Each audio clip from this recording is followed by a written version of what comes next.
नमस्कार, news one India देख रहे हैं आप और आपके साथ मैं हूं अंशिका पाठक। बुलेटिन की शुरुआत करेंगे बड़ी खबर के साथ। बुधवार को मुख्य निर्वाचन अधिकारी की प्रेस कॉन्फ्रेंस है। दोपहर 3 बजे कॉन्फ्रेंस करेंगे अजय कुमार शुक्ला। मतदाता पुनरीक्षण पर निर्वाचन आयोग कार्यालय में प्रेस कॉन्फ्रेंस होगी। तो बुधवार को मुख्य निर्वाचन अधिकारी की प्रेस कॉन्फ्रेंस है। दोपहर 3 बजे प्रेस कॉन्फ्रेंस करेंगे अजय कुमार शुक्ला। तो बड़ी खबर आपको बता दें, जहां बुधवार को मुख्य निर्वाचन अधिकारी की प्रेस कॉन्फ्रेंस है और 3 बजे प्रेस कॉन्फ्रेंस करेंगे अजय कुमार शुक्ला। तो सबकी निगाहें इस प्रेस कॉन्फ्रेंस पर। मुख्य निर्वाचन अधिकारी की प्रेस कॉन्फ्रेंस है। दोपहर 3 बजे प्रेस कॉन्फ्रेंस करेंगे अजय कुमार शुक्ला। तो बड़ी खबर आपको बता दें, बुधवार को मुख्य निर्वाचन अधिकारी की प्रेस कॉन्फ्रेंस है और 3 बजे प्रेस कॉन्फ्रेंस करेंगे अजय कुमार शुक्ला।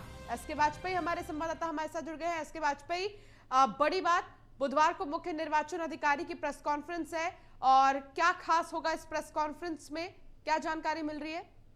बिल्कुल, अगर हम देखें तो यूपी निर्वाचन आयोग की तैयारियां क्या है उनको लेकर ये प्रेस कॉन्फ्रेंस होगी। खास तौर पर जो निर्वाचक नामावलियां हैं, मतलब जो मतदाता सूची है, उनके संक्षिप्त पुनरीक्षण को लेकर ये प्रेस कॉन्फ्रेंस की जाएगी। ये दोपहर 3 बजे होगी, जो कि निर्वाचन आयोग के लखनऊ मुख्यालय पर होगी और इसमें मुख्य निर्वाचन अधिकारी अजय कुमार शुक्ला ये प्रेस कॉन्फ्रेंस करेंगे। क्योंकि जिस तरीके से उत्तर प्रदेश भर में चुनाव की तैयारियां पूरी हो चुकी हैं, जो मतदाता पुनरीक्षण है उसका जो संक्षिप्त पुनरीक्षण जारी किया जाना है, उसको लेकर कल मुख्य निर्वाचन अधिकारी जानकारी देंगे। निश्चित है कि उत्तर प्रदेश में जिस तरीके से चुनाव को लेकर लगातार तैयारियां चल रही हैं, केंद्रीय निर्वाचन आयोग की टीम भी लखनऊ आई थी और 3 दिन अपने प्रवास के दौरान उत्तर प्रदेश के अफसरों के साथ बैठक में ये सारी चीजों की जानकारी ली थी। जो आगे के दिशा निर्देश थे उन पर कितना काम हुआ, इन बहुत सारे विषयों को लेकर कल मुख्य निर्वाचन अधिकारी उत्तर प्रदेश जानकारी देंगे। तो निश्चित है कि महत्वपूर्ण है, क्योंकि जल्द ही आदर्श आचार संहिता लगनी है। तो निर्वाचन आयोग की अब तक की क्या तैयारियां हैं और आगे क्या उनके इंतजाम है, किस तरीके की वो चीजें आगे करने वाले हैं। ठीक है एसके वाजपेयी, शुक्रिया बहुत इस तमाम जानकारी के लिए। एक नजर डालेंगे उत्तराखंड की फटाफट खबरों पर।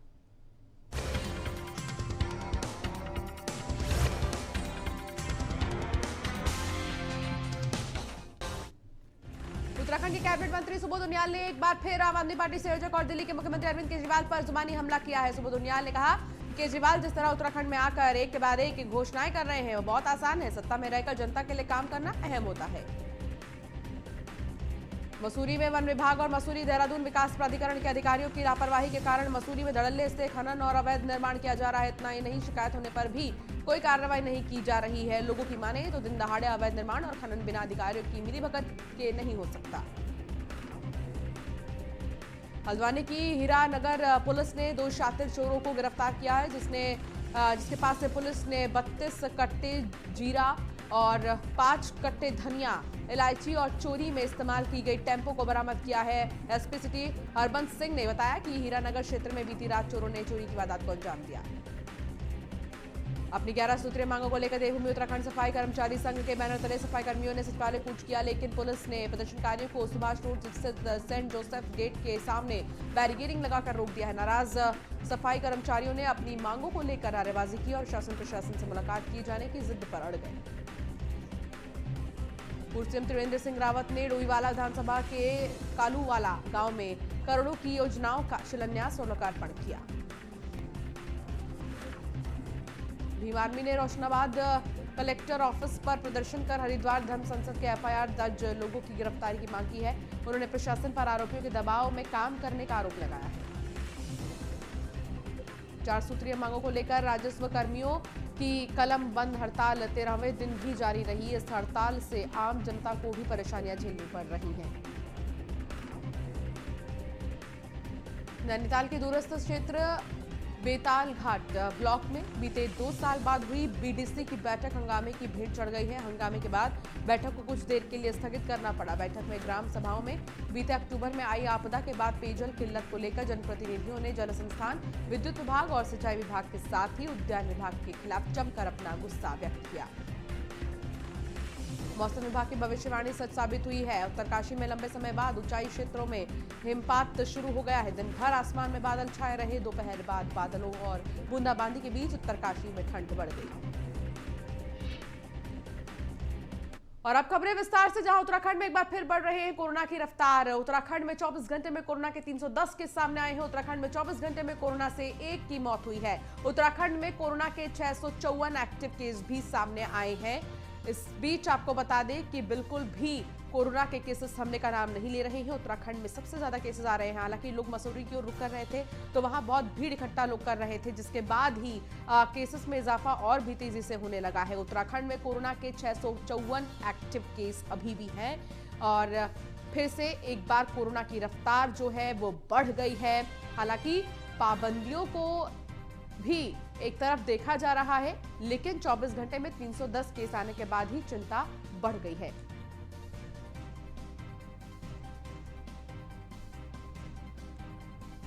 तो उत्तराखंड में बढ़ते कोरोना संक्रमण के मामलों पर जिला प्रशासन भी अलर्ट मोड में आ गया है। जिलाधिकारी ने कहा है कि नए साल के दिन के बाद मामलों में इजाफा हुआ है। कोविड जांच और सर्विलांस बढ़ाया जा रहा है। हर हाल में कोविड प्रोटोकॉल का पालन कराए जाने के प्रयास किए जा रहे हैं। तो कोरोना प्रोटोकॉल का कड़ाई से पालन होगा, ये कहा गया है। और साथ ही अब उन्होंने कहा है कि इस पर ध्यान देने की जरूरत है। प्रशासन अलर्ट है।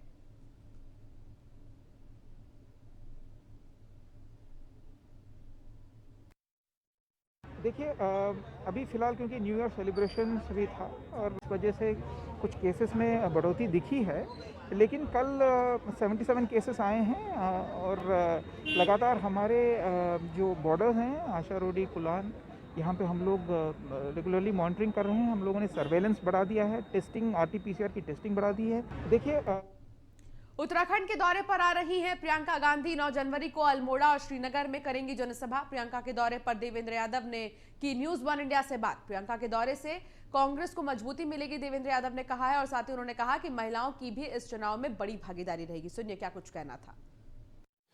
आगामी 2022 विधानसभा चुनाव के लिए बहुत ही कम समय बचा हुआ है, लिहाजा भाजपा हो, कांग्रेस हो, आम आदमी पार्टी हो, ताबड़तोड़ रैलियां उत्तराखंड में इस वक्त हो रही हैं। चूंकि कुछ ही दिनों बाद जो प्रियंका गांधी हैं वो भी अब कहीं ना कहीं उत्तराखंड आ रही हैं, पहली बार पहाड़ चढ़ रही हैं। क्या लगता है कितनी मजबूती और फायदा मिलेगा सर इस रैली से? निश्चित ही देखिए, प्रियंका जी एक नेशनल लीडर हैं और कहीं ना कहीं जो अत्याचार के खिलाफ एक बुलंद आवाज के रूप में जानी पहचानी जाती हैं।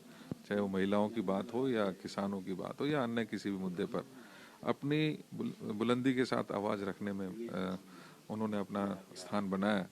तो निश्चित ही प्रियंका जी आएंगी। श्रीनगर और अल्मोड़ा दोनों जगह पर हमारी पब्लिक मीटिंग्स हैं, उनको संबोधित करेंगी। जो यहाँ की समस्याएं हैं, जो यहाँ के मुद्दे हैं, उनके बारे में चर्चा और बात करेंगे। धन्यवाद। ये थे हमारे साथ कांग्रेस प्रदेश प्रभारी देवेंद्र यादव जी, जिनका सीधे तौर पर कहना है कि आगामी 2022 में कहीं ना कहीं कांग्रेस पूर्ण बहुमत की सरकार बनाएगी, क्योंकि प्रदेश की जनता भाजपा की सरकार के जुमलों से लेकर लगातार परेशान है। कैमरामैन राजन बड़ोला के साथ संदीप नेगी, न्यूज़ 1 इंडिया, देहरादून। उत्तराखंड में दल बदल को लेकर राजनीति एक बार फिर तेज होती दिखाई दे रही है। इस बार इस कड़ी में किशोर उपाध्याय के नाम से सियासी गलियारों में खबरों का माहौल गर्म है। दरअसल कांग्रेस के पूर्व प्रदेश अध्यक्ष किशोर उपाध्याय सोमवार रात को भाजपा के प्रदेश महामंत्री संगठन अजय कुमार के फ्लैट से निकलते हुए दिखाई दिए, जिसके बाद प्रदेश की राजनीति में एक बार फिर से गर्माहट बढ़ गई है। उत्तराखंड कांग्रेस के पूर्व प्रदेश अध्यक्ष किशोर उपाध्याय पिछले लंबे समय से हरीश रावत को लेकर तीखे वार करते हुए दिखाई दिए। उनका यह अंदाज पार्टी में बगावत की स्थिति को जाहिर कर रहा है। खास बात तो यह है कि किशोर उपाध्याय से जब भाजपा संगठन महामंत्री अजय कुमार से मुलाकात को लेकर सवाल पूछे गए तो उन्होंने कुछ भी कहने से इनकार कर दिया।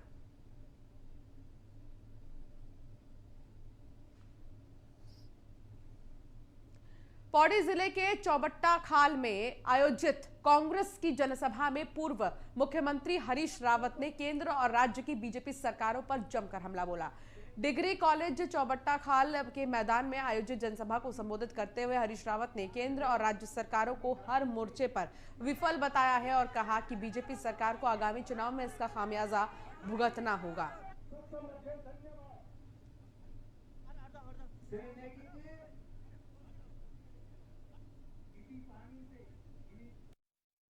कांग्रेस आश्वस्त है, जनता परिवर्तन चाह रही है, लोग परिवर्तन के लिए वोट देंगे।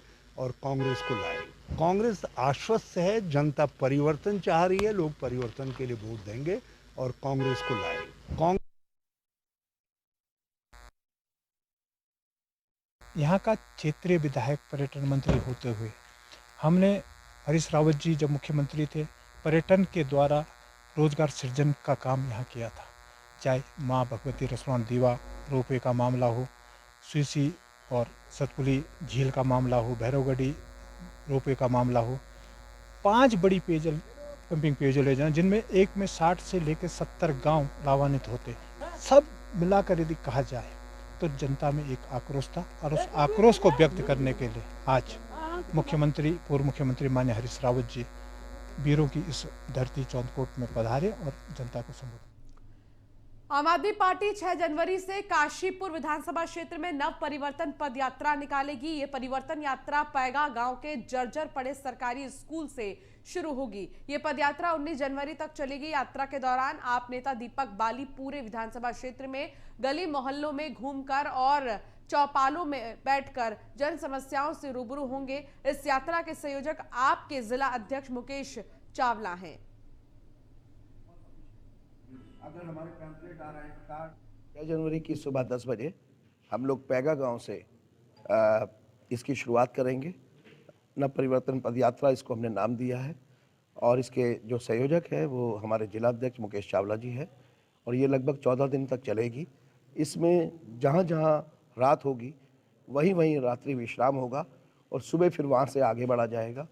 और इसमें काशीपुर की जितनी भी ज्वलंत समस्याएं हैं उन सबको रूबरू देखना चाहते हैं, जिससे कि आने वाले समय में अगर जनता आशीर्वाद देती है और काशीपुर से आम आदमी पार्टी का विधायक बनता है तो वो प्राथमिकता के आधार पर उन समस्याओं को दूर कर सके, क्योंकि इस सरकार से तो ये उम्मीद है नहीं। अब 6 जनवरी तो बीजेपी के पूर्व विधायक मालचंद और उत्तरकाशी के जिला पंचायत अध्यक्ष दीपक बिजलवाड़ ने कांग्रेस का दामन थाम लिया है। इसके बाद गायिका सोनिया आनंद रावत भी बीजेपी छोड़कर कांग्रेस में शामिल हो गई हैं। कांग्रेस प्रदेश अध्यक्ष गणेश गोदियाल ने उन्हें पार्टी की सदस्यता ग्रहण कराई है। इस मौके पर कांग्रेस के कई वरिष्ठ नेता भी मौजूद रहे। बता दें कि लोक गायिका सोनिया आनंद रावत कैबिनेट मंत्री हरक सिंह रावत की करीबी मानी जाती हैं और साथ ही वो सामाजिक कार्यों में बढ़ चढ़कर हिस्सा लेती हैं और सोशल मीडिया पर भी खूब एक्टिव रहती हैं। बीते दिनों फेसबुक पोस्ट के माध्यम से उन्होंने सवाल भी पूछा था कि क्या उन्हें राजनीति में आना चाहिए।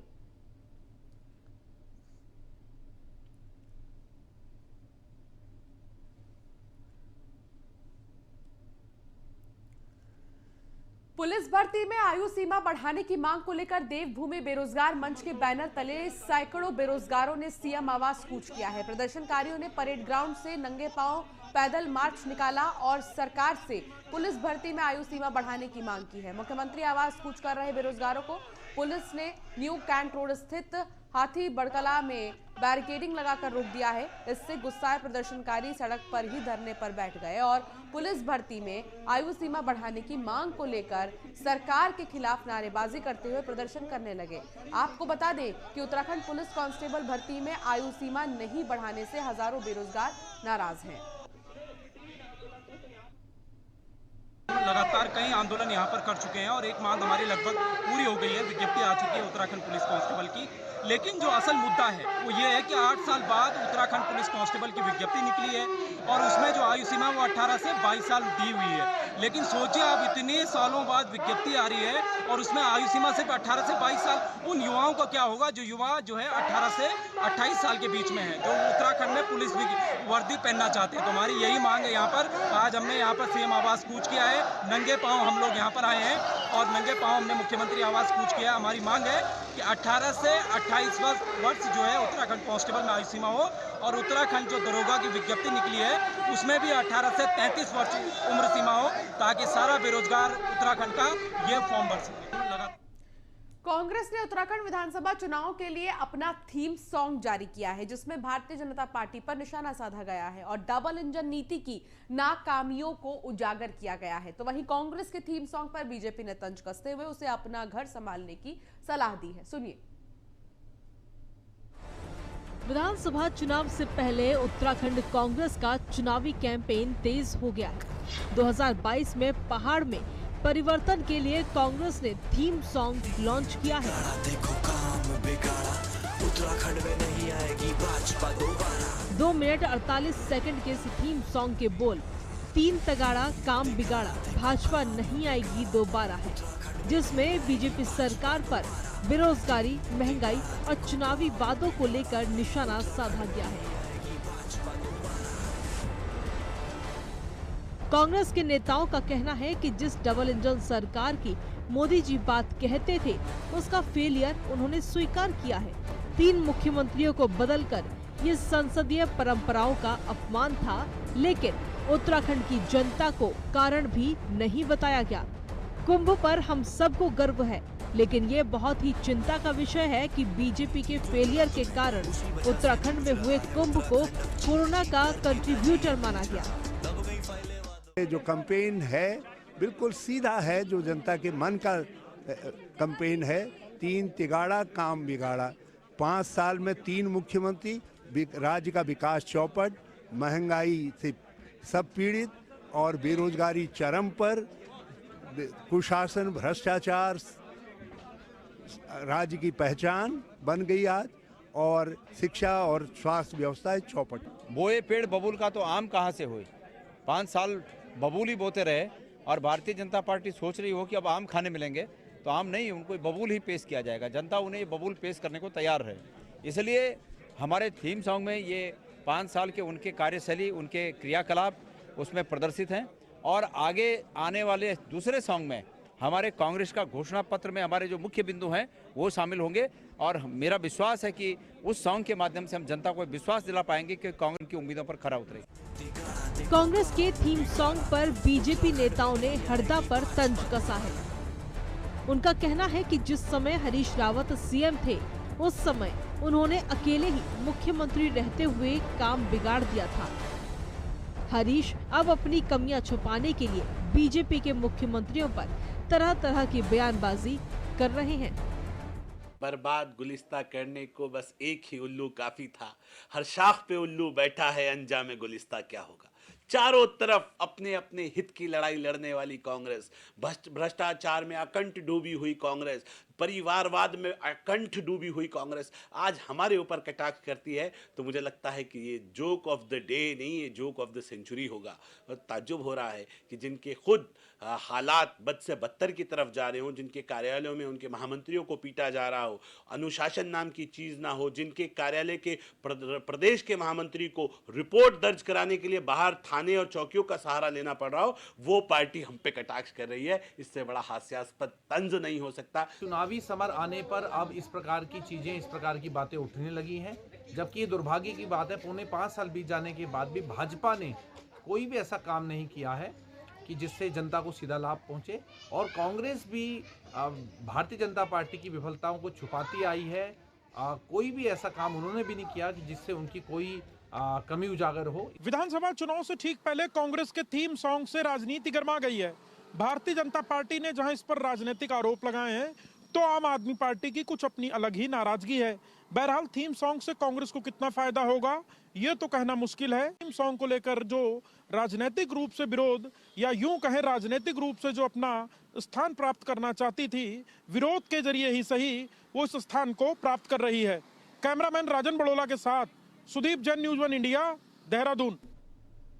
उत्तराखंड के डीजीपी अशोक कुमार ने गुमशुदा बच्चों, महिलाओं और पुरुषों की तलाश और पुनर्वास को लेकर चलाए जा रहे ऑपरेशन स्माइल अभियान की समीक्षा की। डीजीपी ने बेहतर कार्य करने वाले पुलिस विभाग के अधिकारियों को प्रशस्ति पत्र देकर सम्मानित भी किया। डीजीपी अशोक कुमार का कहना है कि साल 2015 से शुरू हुए अभियान के तहत अभी तक 3255 बच्चों को परिजनों से मिलाया गया है। इस साल 1072 लोगों को परिजनों से मिलाया गया है। जो मीडिया व्यवस्था है उसमें हमारे नए प्रवक्ता बने सेंथिल साहब, DIG modernization, DIG STF, Senthil साहब को प्रवक्ता बनाया गया है। तो आप लोग जो डेली, हमने इनसे कहा कोशिश करेंगे, क्योंकि कई बार तो मीटिंग वगैरह लग जाती है, कि 12 से 12:30 ये मीडिया के लिए अवेलेबल रहेंगे। आपको कोई बात पूछना है, बात करनी है, बाइट लेनी है, तो ये 12 से 12:30 जो है मीडिया के लिए अवेलेबल रहेंगे। और मैं भी वीकली एक बार ही कोशिश करूँगा कि ट्यूसडे को वीकली यूनिफॉर्म डे रहता है, तो 12 से 12:30 ही सेम टाइम में आप ट्यूसडे को मैं कोशिश करूँगा कि मैं भी उपलब्ध रहूँ। तो हरिद्वार में आयोजित हुई धर्म संसद के मामले में मुकदमा दर्ज होने के बावजूद समय से कार्रवाई न होने पर सवाल उठ रहे हैं। सवाल ये भी उठ रहे हैं कि हरिद्वार पुलिस ने मुकदमा दर्ज होने के बावजूद आरोपियों की गिरफ्तारी में जल्दी नहीं दिखाई। एक आरोपी शरद कालीचरण को छत्तीसगढ़ पुलिस ने गिरफ्तार किया है। आपको बताते चले कि इस धर्म संसद में एक समुदाय विशेष के खिलाफ जमकर बयानबाजी करने के साथ ही राष्ट्रपिता महात्मा गांधी के खिलाफ भी बोला गया था। अब डीजीपी अशोक कुमार दावा कर रहे हैं कि सख्त कार्रवाई की जाएगी। डीआईजी ने मामले की जांच के लिए एक एसआईटी का गठन भी किया है। इन लोगों ने भड़काऊ भाषण दिए थे और जिसको हम नफरत फैलाने वाले भाषण भी कह सकते हैं, तो इसलिए कानून के अनुसार उनके विरुद्ध एफआईआर दर्ज की गई 153 सेक्शन में। उसमें पहले एक आदमी के खिलाफ नामजद थी, फिर 4 नाम और जोड़े गए हैं। उसमें विशेष टीम डीआईजी गढ़वाल द्वारा बनाई गई है, जिससे कि जांच निष्पक्ष ढंग से और सही ढंग से। और चलिए इस बुलेटिन में फिलहाल इतना ही। आप बने रहिए न्यूज़ 1 इंडिया के साथ। नमस्कार।